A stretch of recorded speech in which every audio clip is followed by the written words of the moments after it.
श्री दुर्गा सप्तशती का 5वां अध्याय, जिसमें वर्णन है देवताओं द्वारा देवी की स्तुति। चंड मुंड के मुख से अंबिका के रूप की प्रशंसा सुनकर शुंभ का उनके पास दूत भेजना और दूत का निराश लौटना। श्री दुर्गाए नमः। ओम इस उत्तर चरित्र के रुद्र ऋषि है, माँ सरस्वती देवता है, अनुष्टुप छंद है, भीमा शक्ति है, भ्रामरी बीज है, सूर्य तत्व है और सामवेद स्वरूप है। माँ सरस्वती की प्रसन्नता के लिए उत्तर चरित्र के पाठ में इसका विनियोग किया जाता है, जो अपने कर कमलों में घंटा, शूल, हल, शंख, मूसल, चक्र, धनुष और बाण धारण करती है। शरद ऋतु के शोभा संपन्न चंद्रमा के समान जिनकी मनोहर कांति है, जो तीनों लोकों की आधारभूता और शुंभ आदि दैत्यों का नाश करने वाली है, तथा गौरी केसरी से जिनका प्राकट्य हुआ है, उन महासरस्वती देवी का मैं निरंतर भजन करता हूँ। ऋषि कहते हैं, पूर्व काल में शुंभ और निशुंभ नामक असुरों ने अपने बल के घमंड में आकर सचिपति इंद्र के हाथ से तीनों लोकों का राज्य और यज्ञ भाग छीन लिए। वे ही दोनों सूर्य, चंद्रमा, कुबेर, यम और वरुण के अधिकार का भी उपयोग करने लगे। वायु और अग्नि का कार्य भी वे ही करने लगे। उन दोनों ने सब देवताओं को अपमानित, राज्य भ्रष्ट, पराजित तथा अधिकारहीन करके स्वर्ग से निकाल दिया। उन दोनों महान असुरों से तिरस्कृत देवताओं ने अपराजिता देवी का स्मरण किया और सोचा, जगदम्बा ने हम लोगों को वर दिया था कि आपत्ति काल में स्मरण करने पर मैं तुम्हारी सब आपत्तियों का तत्काल नाश कर दूंगी। यह विचार कर देवता गिरिराज हिमालय पर गए और वहाँ भगवती विष्णु माया की स्तुति करने लगे। देवता बोले, देवी को नमस्कार है, महादेवी शिवा को सर्वदा नमस्कार है, प्रकृति एवं भद्रा को प्रणाम है। हम लोग नियम पूर्वक जगदम्बा को नमस्कार करते हैं। रुद्रा को नमस्कार है, नित्या, गौरी एवं धात्री को बारंबार नमस्कार है। ज्योतिषनामयी, चंद्र रूपिणी एवं सुख स्वरूपा देवी को सतत प्रणाम है।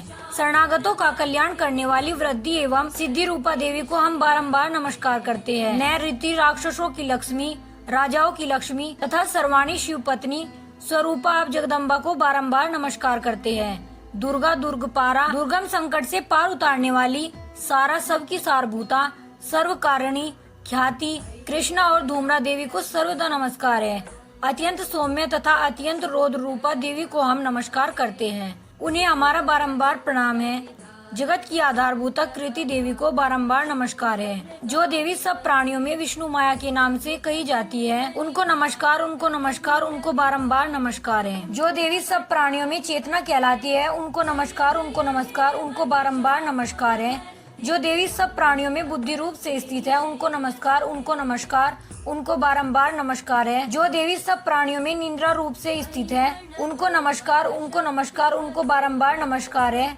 जो देवी सब प्राणियों में अक्षुधा रूप से स्थित है, उनको नमस्कार, उनको नमस्कार, उनको बारंबार नमस्कार है। जो देवी सब प्राणियों में छाया रूप से स्थित है, उनको नमस्कार, उनको नमस्कार, उनको बारंबार नमस्कार है। जो देवी सब प्राणियों में शक्ति रूप से स्थित है, उनको नमस्कार, उनको नमस्कार, उनको बारंबार नमस्कार है। जो देवी सब प्राणियों में तृष्णा रूप से स्थित है, उनको नमस्कार, उनको नमस्कार, उनको बारंबार नमस्कार है। जो देवी सब प्राणियों में अक्षमा रूप से स्थित है, उनको नमस्कार, उनको नमस्कार, उनको बारंबार नमस्कार है।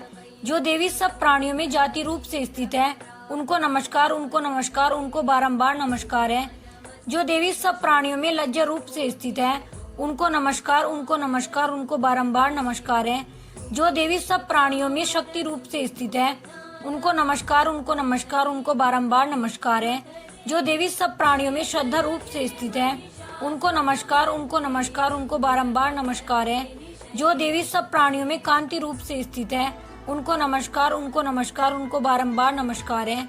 जो देवी सब प्राणियों में लक्ष्मी रूप से स्थित है, उनको नमस्कार, उनको नमस्कार, उनको बारंबार नमस्कार है। जो देवी सब प्राणियों में वृत्ति रूप से स्थित है, उनको नमस्कार, उनको नमस्कार, उनको बारंबार नमस्कार है। जो देवी सब प्राणियों में स्मृति रूप से स्थित है, उनको नमस्कार, उनको नमस्कार, उनको बारंबार नमस्कार है। जो देवी सब प्राणियों में दया रूप से स्थित है, उनको नमस्कार, उनको नमस्कार, उनको बारंबार नमस्कार है। जो देवी सब प्राणियों में तुष्टि रूप से स्थित है, उनको नमस्कार, उनको नमस्कार, उनको बारंबार नमस्कार है। जो देवी सब प्राणियों में माता रूप से स्थित है, उनको नमस्कार, उनको नमस्कार, उनको बारंबार नमस्कार है। जो देवी सब प्राणियों में भ्रांति रूप से स्थित है, उनको नमस्कार, उनको नमस्कार, उनको बारंबार नमस्कार है। जो जीवों के इंद्रिय वर्ग की अधिष्ठात्री देवी एवं सब प्राणियों में सदा व्याप्त रहने वाली है, उन व्याप्ति देवी को बारंबार नमस्कार है। जो देवी चैतन्य रूप से इस संपूर्ण जगत को व्याप्त करके स्थित है, उनको नमस्कार, उनको नमस्कार, उनको बारंबार नमस्कार है। पूर्व काल में अपने अभिष्ट की प्राप्ति होने से देवताओं ने जिनकी स्तुति की तथा देवराज इंद्र ने बहुत दिनों तक जिनका सेवन किया, वह कल्याण की साधन भूता ईश्वरी हमारा कल्याण और मंगल करे तथा सारी आपत्तियों का नाश कर डाले। उदंड दैत्यों से सताए हुए हम सभी देवता जिन परमेश्वरी को इस समय नमस्कार करते हैं तथा जो भक्ति से विनम्र पुरुषों द्वारा स्मरण की जाने पर तत्काल ही संपूर्ण विपत्तियों का नाश कर देती है, वे जगदम्बा हमारा संकट दूर करे। ऋषि कहते हैं, राजन इस प्रकार जब देवता स्तुति कर रहे थे उस समय पार्वती देवी गंगा जी के जल से स्नान करने के लिए वहां आई। उन सुंदर भुवों वाली भगवती ने देवताओं से पूछा, आप लोग यहाँ किसकी स्तुति करते हैं? तब उन्हीं के शरीर कोश से प्रकट हुई शिवा देवी बोली, शुंभ दैत्य से तिरस्कृत और युद्ध में निशुंभ से पराजित हो यहाँ एकत्रित हुए ये समस्त देवता यह मेरी ही स्तुति कर रहे हैं। पार्वती जी के शरीर कोश से अंबिका का प्रादुर्भाव हुआ था, इसलिए वे समस्त लोकों में कौशिकी कही जाती है। कौशिकी के प्रकट होने के बाद पार्वती देवी का शरीर काले रंग का हो गया, अतः वे हिमालय पर रहने वाली कालिका देवी के नाम से विख्यात हुई। तदंतर शुंभ निशुंभ के भृत्य चंडमुंड वहां आए और उन्होंने परम मनोहर रूप धारण करने वाली अंबिका देवी को देखा।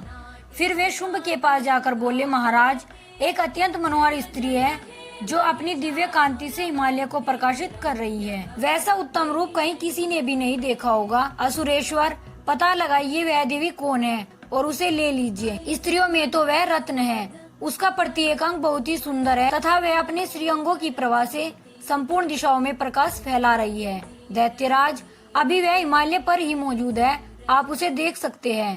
प्रभो, तीनों लोकों में मणि, हाथी और घोड़े आदि जितने भी रत्न हैं, वे सब इस समय आपके घर में शोभा पाते हैं। हाथियों में रत्नभूत ऐरावत, यह पारिजात का वृक्ष और यह उच्चैश्रवा घोड़ा, यह सब आपने इंद्र से ले लिया है। हंसों से जुता हुआ यह विमान भी आपके आंगन में शोभा पाता है। यह रत्नभूत अद्भुत विमान जो पहले ब्रह्मा जी के पास था, अब आपके यहाँ लाया गया है। यह महापद्म नामक निधि आप कुबेर से छीन लाए हैं। समुद्र ने भी आपको किंजलकिनी नाम की माला भेंट की है जो केसरों से सुशोभित है और जिसके कमल कभी कुमलाते नहीं हैं। स्वर्ण की वर्षा करने वाला वरुण का छत्र भी आपके घर में शोभा पाता है तथा यह श्रेष्ठ रथ जो पहले प्रजापति के अधिकार में था, अब आपके पास मौजूद है। दैतेश्वर, मृत्यु की उत्क्रांतिदा नाम वाली शक्ति भी आपने छीन ली है तथा वरुण का पाश और समुद्र में होने वाले सब प्रकार के रत्न आपके भाई निशुंभ के अधिकार में हैं। अग्नि ने भी स्वतः शुद्ध किए हुए 2 वस्त्र आपके शरण में अर्पित किए हैं। दैत्यराज, इस प्रकार सभी रत्न आपने एकत्रित कर लिए हैं। फिर जो यह स्त्रियों में रत्न रूप कल्याणमयी देवी है, इसे आप क्यों नहीं अपने अधिकार में कर लेते? ऋषि कहते हैं, चंडमुंड का यह वचन सुनकर शुंभ ने महादैत्य सुग्रीव को दूत बनाकर देवी के पास भेजा और कहा, तुम मेरी आज्ञा से उसके सामने ये बातें कहना और ऐसा उपाय करना जिससे प्रसन्न होकर वह शीघ्र ही यहाँ आ जाए। वह दूत पर्वत की अत्यंत रमणीय प्रदेश में जहाँ देवी मौजूद थी गया और मधुर वाणी में कोमल वचन बोला। दूत बोला, देवी, दैत्यराज शुंभ इस समय तीनों लोकों के परमेश्वर है। मैं उन्हीं का भेजा हुआ दूत हूँ और यहाँ तुम्हारे ही पास आया हूँ। उनकी आज्ञा सदा सब देवता एक स्वर से मानते हैं, कोई उसका उल्लंघन नहीं कर सकता। वे संपूर्ण देवताओं को परास्त कर चुके हैं। उन्होंने तुम्हारे लिए जो संदेश दिया है उसे सुनो। संपूर्ण त्रिलोकी मेरे अधिकार में है, देवता भी मेरी आज्ञा के अधीन चलते हैं। संपूर्ण यज्ञों के भागों को मैं ही पृथक पृथक भोगता हूँ। तीनों लोकों में जितने श्रेष्ठ रत्न हैं, वे सब मेरे अधिकार में हैं। देवराज इंद्र का वाहन ऐरावत जो हाथियों में रत्न के समान है, मैंने छीन लिया है। क्षीर सागर का मंथन करने से जो अश्रवा प्रकट हुआ था, उसे देवताओं ने मेरे पैरों पर पड़कर समर्पित किया है। सुंदरी, उनके सिवा और भी जितने रत्नभूत पदार्थ देवताओं, गंधर्वों और नागों के पास थे, वे सब मेरे ही पास आ गए हैं। देवी, हम लोग तुम्हें संसार की स्त्रियों में रत्न मानते हैं, अतः तुम हमारे पास आ जाओ, क्योंकि रत्नों का उपभोग करने वाले हम ही हैं। चंचल कटाक्षों वाली सुंदरी, तुम मेरी या मेरे भाई महापराक्रमी निशुंभ की सेवा में आ जाओ, क्योंकि तुम रत्न स्वरूपा हो। मेरा वरण करने से तुम्हें तुलना रहित महान ऐश्वर्य की प्राप्ति होगी। अपनी बुद्धि से यह विचार कर तुम मेरी पत्नी बन जाओ। ऋषि कहते हैं, दूत के यो कहने पर कल्याणमयी भगवती दुर्गा देवी जो इस जगत को धारण करती है, मन ही मन गंभीर भाव से मुस्कुराई और इस प्रकार बोली। देवी ने कहा, दूत, तुमने सत्य कहा है, इसमें तनिक भी मिथ्या नहीं है। शुंभ तीनों लोगों का स्वामी है और निशुंभ भी उसी के समान पराक्रमी है, किंतु इस विषय में मैंने जो प्रतिज्ञा कर ली है उसे मिथ्या कैसे करूं? मैंने अपनी अल्प बुद्धि के कारण पहले से जो प्रतिज्ञा कर रखी है उसे सुनो।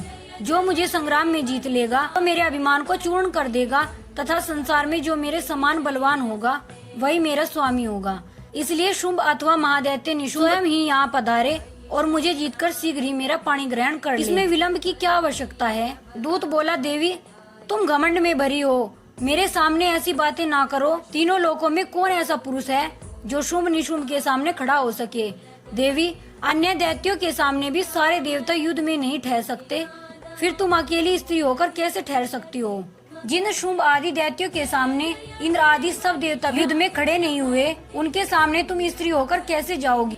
इसलिए तुम मेरे ही कहने से शुंभ निशुंभ के पास चली चलो। ऐसा करने से तुम्हारे गौरव की रक्षा होगी, अन्यथा जब वे केस पकड़कर घसीटेंगे तब तुम्हें अपनी प्रतिष्ठा खोकर जाना पड़ेगा। देवी ने कहा, तुम्हारा कहना ठीक है, शुंभ बलवान है और निशुंभ भी बड़े पराक्रमी हैं, किंतु क्या करूं? मैंने पहले बिना सोचे समझे प्रतिज्ञा कर ली है, अतः अब तुम जाओ।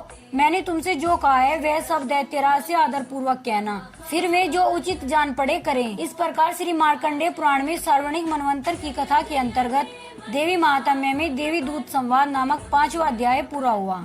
जय माता दी।